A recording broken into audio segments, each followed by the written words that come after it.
Hi everyone, so are you guys ready to learn this look? It's a very beautiful soft bridal makeup look. So let's start it. So, सबसे मैंने start किया है अपना liquid highlighter लगाना and it's a very good highlighter. इस ये coverage इसका थोड़ा सा डार्क आता है, ठीक है. सो ये इसका कवरेज बहुत अच्छा आता है, मतलब ऐसा नहीं होता कि मुझे ऐसा नहीं लगता कि फिर इसके बाद मुझे कंसीलर्स की भी नीड है, बिकॉज ये अच्छे से बेस को कवर कर देता है. अभी आप देख रहे हो कि कितना डार्क लग रहा है. तो जब भी आपका बेस कुछ भी डार्क हो जाता है ना पहले, तो आपको कंसीलर की नीड नहीं होती और वही ये वर्क करता है. It's from be perfect and this is my one of favourite liquid highlighter. उसके बाद मैं सेम स्किन टोन से मैचिंग का फाउंडेशन ले रही हूँ. बहुत लाइट सा मैंने लेके पूरा स्प्रेड कर दिया अच्छे से. सो आपको हमेशा आपने ऐसा नहीं होता कि आपने कभी अपना अपने हैंड पर थोड़ा सा फाउंडेशन ले लिया और उससे आप ब्रश करके लगा रहे हो. तो हमेशा आप एक पैलेट लो और उसी में अपना फाउंडेशन डालो और फिर ही आप फेस पर अप्लाई करो. क्या होता है ना कि वो थोड़ा सा प्रोफेशनल लगता है, वो बहुत अनहाइजीनिक होता है अगर आप हैंड पे लेकर वर्क करते हो तो. सो इसी फाउंडेशन को मैं आई पर भी लगा दूंगी और बहुत लाइट सा लेना है, बहुत हल्का हल्का फाउंडेशन लेकर ऊपर लगाना है. फिर एक ब्लेंडर लेना है अपने. Blender should be wet and soaked, जिससे कि ब्लेंडिंग बहुत अच्छी हो, ठीक है. बहुत लाइट हैंड से आपने बहुत अच्छे से ब्लेंड कर देनी है. एक बात का ध्यान रखना है कि बहुत ज़्यादा ब्लेंड नहीं करना है, ठीक है. बहुत लाइट ब्लेंड करना है. जैसे कि आप देख सकते हो कि बिल्कुल करेक्टर की नीड ही नहीं पड़ी है. और ये देखो कितना स्मूथ एंड ड्यूई इफेक्ट आ रहा है. सो इसके बाद जो हमारा स्टेप आएगा वो आएगा कंसीलिंग, मीन्स हाईलाइटिंग. सो आप कोई भी 2 टोन लाइटर और 1 शेड लाइटर आप हाइलाइटर शेड लोगे और उसे अच्छे से अंडर आई एरिया में लगा दोगे. प्रोडक्ट कम लेना है और उसे स्प्रेड अच्छे से करना है, ठीक है. ब्रिज ऑफ नोज पे लगा दिया, सेंटर फोरहेड पे लगा दिया, ठीक है ना. माउथ साइड्स पे लगा दिया और उसे अच्छे से फिर एक सेम ब्लेंडर से आप ब्लेंड कर सकते हो. अगर आप मतलब अगर आपको ऐसे ब्लेंडिंग में प्रॉब्लम होती है, आपको लगता है कि आइस में चला जाता है, तो मैं रिकमेंड करूँगी कि आप मिनी ब्लेंडर से अपना हाइलाइटर और कंसीलर जो भी है वो ब्लेंड करो, ठीक है. अच्छे से जहाँ जहाँ भी आपने लगाया था उस पूरा एरिया को अच्छे से ब्लेंड करना है आपने, ठीक है. बहुत लाइट हैंड भी नहीं होना चाहिए और बहुत हार्ड हैंड भी नहीं होना चाहिए, ठीक है. मीडियम ब्लेंडिंग करनी है आपने. बस ये ध्यान रखना है कि ब्लेंडिंग बहुत अच्छी हो, ठीक है. और पूरा अच्छे से ब्लेंड हो जाए, मतलब ऐसे कहीं भी बहुत ज़्यादा प्रोडक्ट ना रह जाए. बहुत अच्छे से ब्लेंड कर देना, ठीक है. और फिर ब्लेंडिंग होने के बाद नेक्स्ट स्टेप क्या आता है आप सब लोगों को पता है वो मेरा फेवरेट स्टेप है. सो अभी हम स्टार्ट करते हैं. अभी तो ब्लेंडिंग ही चल रहा है, ठीक है. देख रहे हो मैं कितना टाइम लगाती हूँ ब्लेंडिंग में. सो अभी मैं ब्लश, लिक्विड ब्लश अप्लाई कर रही हूँ फ्रॉम द बी परफेक्ट. और ये अभी भी आपको पता है कि बी परफेक्ट का ये मेरा फेवरेट लिक्विड ब्लश है. मुझे बहुत पसंद है ये ब्लश, ठीक है. और इसमें मैंने कुछ मिक्स नहीं किया है, बस इसको पैलेट में लिया है और यही लगा रही हूँ. और आप देख रहे हो जैसे जैसे लग रहा है वैसे वैसे कितना ड्यूई इफेक्ट ये दे रहा है, ठीक है. मैंने थोड़ा सा हाइलाइटर लिया तो था साइड में कि मैं लगा दूंगी, बट मैंने आई थिंक नहीं लगाया था. हाँ, मुझे याद आ गया कि मैंने नहीं मिक्स किया था उसे. वो पैलेट में आपको साइड में दिख भी रहा होगा थोड़ा सा, अगर आपने देखा हो तो. अच्छे से cheeks and nose and chin पर लगाने के बाद मैंने उसे सेम ब्लेंडर से ब्लेंड कर दिया है, ठीक है. और फिर ऊपर अपना हाइलाइटर से ब्लेंड करना, उसे मत भूलना, ठीक है, क्योंकि वो बहुत ज़रूरी बहुत ज़रूरी स्टेप होता है, सॉरी, ठीक है. तो बहुत अच्छे से इसे ब्लेंड करना अपना जो भी आपका ब्लश आप लगाओगे, देखोगे मैंने बहुत अच्छे से ब्लेंड कर दिया. इसके बाद मैं रेयर ब्यूटी का कॉन्टोर स्टिक यूज़ कर रही हूँ, ठीक है. बहुत लाइट सा थोड़ा सा मैं लिक्विड कॉन्टोर जो है वो नीचे लगाती हूँ हमेशा, अगर मुझे थोड़ा सा थोड़ा सा ऐसे बहुत शार्प लुक देना होता है, थोड़ा सा कॉन्टोरिंग हाइड करनी होती है तो. और मैं इसे थोड़ा सा आगे तक ब्लेंड करती हूँ ताकि वो जो जॉ लाइन के ऊपर वाला हिस्सा है ना, वो थोड़ा सा ज़्यादा वो लगे, थोड़ा सा ज़्यादा शार्प लगे. तो अभी मैंने नोज़ ब्लेंडिंग करना शुरू कर दिया है. अभी नोज़ ब्लेंडिंग हो रही है एंड फोरहेड भी ब्लेंडिंग चल ही रही है, ठीक है। तो तब तक मैं आपको एक बात बता देती हूँ।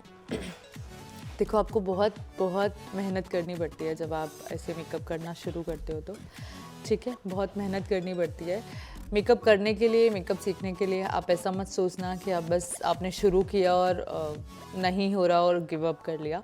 उसे शुरू करो, आपको बहुत टाइम लगेगा उसको सीखने के लिए। आप पे डिपेंड करता है कि आप कितना टाइम लेते हो, बट ऐसा नहीं होता कि पहली बार हमने किया और हमसे नहीं हो रहा और आप गिव अप कर दो। ऐसा तो नहीं होता, ठीक है। सेम लुक अचीव करने के लिए आपको थोड़ा सा टाइम लगेगा। और अगर आप बिगनर हो तो मैं रिकमेंड करूँगी कि आप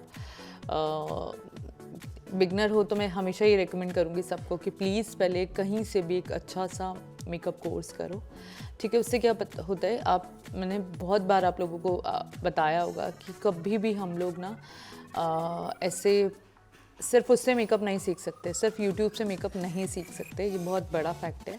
बीच में रोकती हूँ ये बात और फिर ये आपको बताती हूँ कि फुल फेस पर अंडर आई बेकिंग करने के बाद फुल फेस पर मैं ब्रश से पाउडर कर रही हूँ, बट बहुत लाइट, ठीक है। बहुत लाइट लूज़ पाउडर मैंने यूज़ किया है। अब हम आ जाते हैं अपने आई मेकअप पे। मैं बहुत सॉफ्ट सा आई मेकअप करने वाली हूँ। तो पहले हल्का हल्का ब्रश में जो आप प्रोडक्ट लेते हो ना, उसको दोनों आइस पर लगा दो, ठीक है। बहुत ज़्यादा प्रोडक्ट लगाने से अच्छा है कि आप दोनों आइस पर लगा कर फिर उसे ब्लेंड कर दो। वो बहुत अच्छे से ब्लेंड हो जाते हैं।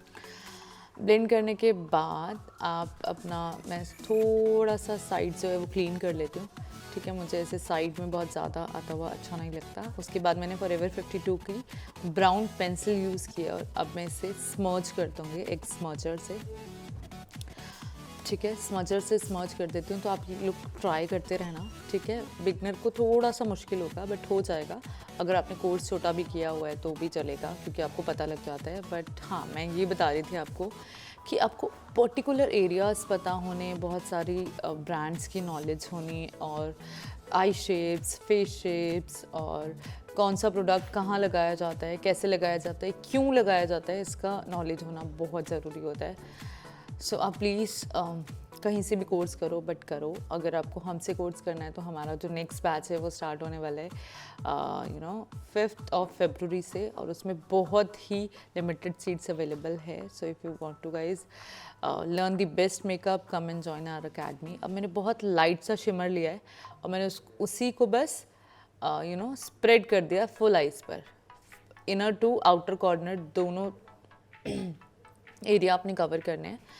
और अब मैं थोड़ा सा मिड में लगाकर उसे हाईलाइट कर रही हूँ, ठीक है, ताकि वो थोड़ा सा विजिबल हो। पहले आपने देखा होगा कि मैंने फुल आई पर लगा दिया एंड देन मैं उसे थोड़ा सा और अच्छे से दिखाने के लिए उसे और हाईलाइट कर दिया मैंने। अब मैंने इसमें स्मर्जिंग दोबारा कर रही हूँ मैं। कलर मैंने दोबारा नहीं लगाया, बस ब्रश लिया है और उसी के साथ में उसे स्प्रेड कर रही हूँ बस। कि जो भी शिमर जब हम लगाते हैं तो हमारा थोड़ा सा शिमर जो होता है वो आपके लाइनर के ऊपर आ जाता है। तो उसके लिए बस मैंने दोबारा उसे लगाया है एंड देन अब मैं कर रही हूँ ब्रो बोन हाईलाइट।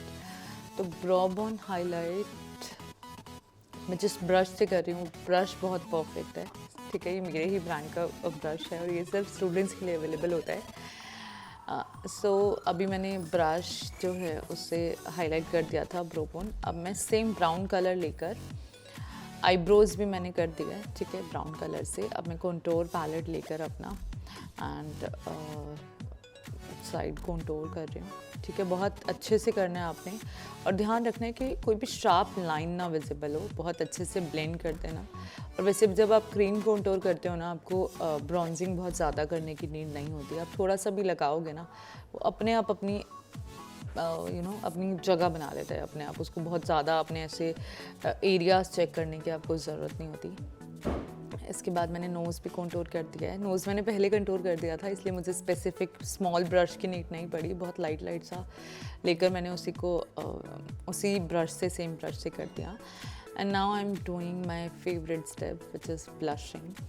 सो अभी ब्लश हो ही रहा है, ठीक है। और देख रहे हो आपके कितना ब्लेंड करते हुए मैं ब्लश चला रही हूँ। आप अच्छे से चलाओ, कोई प्रॉब्लम नहीं होती। अगर आपका बेस अच्छा बना है ना तो आपका कहीं भी कुछ भी इधर से उधर नहीं होगा। आप बहुत अच्छे से करो, ठीक है। मैंने बहुत सॉफ्ट सा कलर लेकर पैलेट में से जो सबसे न्यूड कलर है वो लिया है और मैं अंडर आई अपना under eye application and then blending भी साथ साथ करनी शुरू कर दिया मैंने। तो बहुत सॉफ्ट सा लुक देने के लिए आपको ये तो बहुत ज़्यादा ज़रूरी है, आप इसे स्किप नहीं कर सकते। और काजल मैंने नहीं लगाया क्योंकि काजल से थोड़ा सा इससे शार्प लुक आता है, तो मुझे ऐसा लगता है कि काजल, अगर आपको सॉफ्ट लुक चाहिए तो आपको काजल नहीं लगाना चाहिए। ये स्टेप आप स्किप भी कर सकते हो अगर आपको नहीं आता तो, बिकॉज आँख में ना लग जाए, ठीक है। तो प्लीज़ इस चीज़ का ध्यान रखना और ये स्टेप आप स्किप कर सकते हो। मैंने कोई स्टेप स्किप नहीं करना था इसलिए मैंने वो भी लिया। और अब मैं लाइनर लगाया है मैंने ब्राउन सेम पेंसिल से, ठीक है। उसे हल्का हल्का मैंने स्मर्च कर दिया थोड़ा और लाइनर को इन्हांस करने के लिए। और अब मैंने सेम जो स्टेप इसके बाद होता है वो मैंने कर दिया है, मैंने लैशेस लगा दिए। लैशेस मैं हमेशा प्रेफर करती हूँ कि मैं हैंड से लगाऊँ। लोग प्लकर भी बहुत लोग यूज़ करते हैं, बट जैसे हैंड से लगता है वैसे तो नहीं लग पाता। और फिर अगर आपको एक परफेक्ट लिप्स चाहिए तो उसके लिए आपको लिप लाइनर लगाना बहुत ज़रूरी है, ठीक है। So don't skip this step, ठीक है। अपना जब भी लिपस्टिक आपने लगानी है आपने हमेशा लाइनर यूज़ करना है, ठीक है। तो लिप लाइनर के बाद मैंने मस्कारा लगा दिया है, ठीक है। मस्कारा भी देख लो कैसे लगता है कि वो ना नीचे लगे ना ऊपर लगे। ऊपर से पकड़ो और नीचे आपने जब भी मस्कारा लगाना है तो आपने आईज़ ऊपर करा के, मतलब क्लाइंट को बोलना है कि आप ऊपर देखो तब भी लगाना है, बस बहुत स्लोली। ऐसे जल्दी में नहीं लगाना है क्योंकि लोअर लैश करना थोड़ा सा मुश्किल होता है। लोअर लैश मस्कारा जब भी आप लगाते हो वो हमेशा लगता ही है नीचे, तो उसके लिए आप सिर्फ एक ही काम कर सकते हो कि आपको बहुत कंसंट्रेट रखना पड़ेगा। फिर मैं जैसा कि आप सब लोग जानते हैं मैं कभी भी सिंगल लिप शेड तो नहीं लगाती, ठीक है। मुझे मिक्सिंग करने की बहुत ज़्यादा हैबिट है, मुझे कोई भी सिंगल कलर ऐसे पसंद नहीं आता है। तो अभी मैंने अनास्तासिया की पहले लिपस्टिक लगाई थी, अब मैं नार्स लिपस्टिक अपनी लगा रही हूँ। और इससे भी मैं बहुत अच्छे से दोनों लिपस्टिक शेड्स को मिक्स कर दिया मैंने, ठीक है। अभी भी कर ही रही हूँ, तो आप देखोगे मेरे हाथ में दिख रहा होगा कि मैं नार्स का लिप शेड यूज़ कर रही हूँ। And this is my one of favourite lip shade. ये थोड़ा सा पिंक एंड पीच का मिक्सचर है जो कि मुझे बहुत पसंद है पर्सनली, ठीक है। आप बेस देख रहे हो अभी कितना स्मूथ लग रहा है, कितना प्यारा, कितना अच्छा सा लग रहा है ना, बहुत अच्छा सा इफेक्ट आ रहा है। इसे पाउडर लगाने के बाद भी आपको नहीं लगेगा कि हमने बहुत ज़्यादा इसे पाउडर लगाया भाई कुछ भी किया है, क्योंकि हमने बहुत ज़्यादा कुछ किया ही नहीं है, बहुत कोई लेयरिंग नहीं है इस पर, इवन कंसीलर की भी लेयरिंग नहीं है। तो this is also my one of favourite step highlighting. तो आप देख रहे हो कि मैंने क्या हाईलाइटर यूज़ किया है। मैंने बी परफेक्ट की पैलेट जो है उसी से, उसमें जो हाईलाइटर हैं 3, मैंने उन तीनों को मिक्स किया है एंड बहुत सॉफ्टली बहुत ब्लेंडेड लुक में मैंने अपना हाईलाइटर लगाया है, ठीक है। बट आप देख सकते हो कितना सुंदर लग रहा है। बस हाईलाइटर में से बहुत ज़्यादा कुछ नहीं करना होता, अगर आपका बेस बहुत अच्छा है ना तो आपको नीड ही नहीं पड़ती कि आपको सोचना ही नहीं पड़ता कि आपने कौन सा हाईलाइटर लेना है और कौन सा हाईलाइटर नहीं लेना, ठीक है। और उसके बाद मैं थोड़ी सी नेक ब्लेंड कर रही हूँ बहुत अच्छे से, और आप देख सकते हो लुक कितना प्यारा है, कितना इजी था। आई होप कि आपको अच्छा लगे। मुझे कमेंट करके ज़रूर बताना कि आपको कैसा लुक लगा है, ठीक है। और अगर आपने अभी तक चैनल को सब्सक्राइब नहीं किया है तो प्लीज़ सब्सक्राइब करो। Thank you so much, bye bye.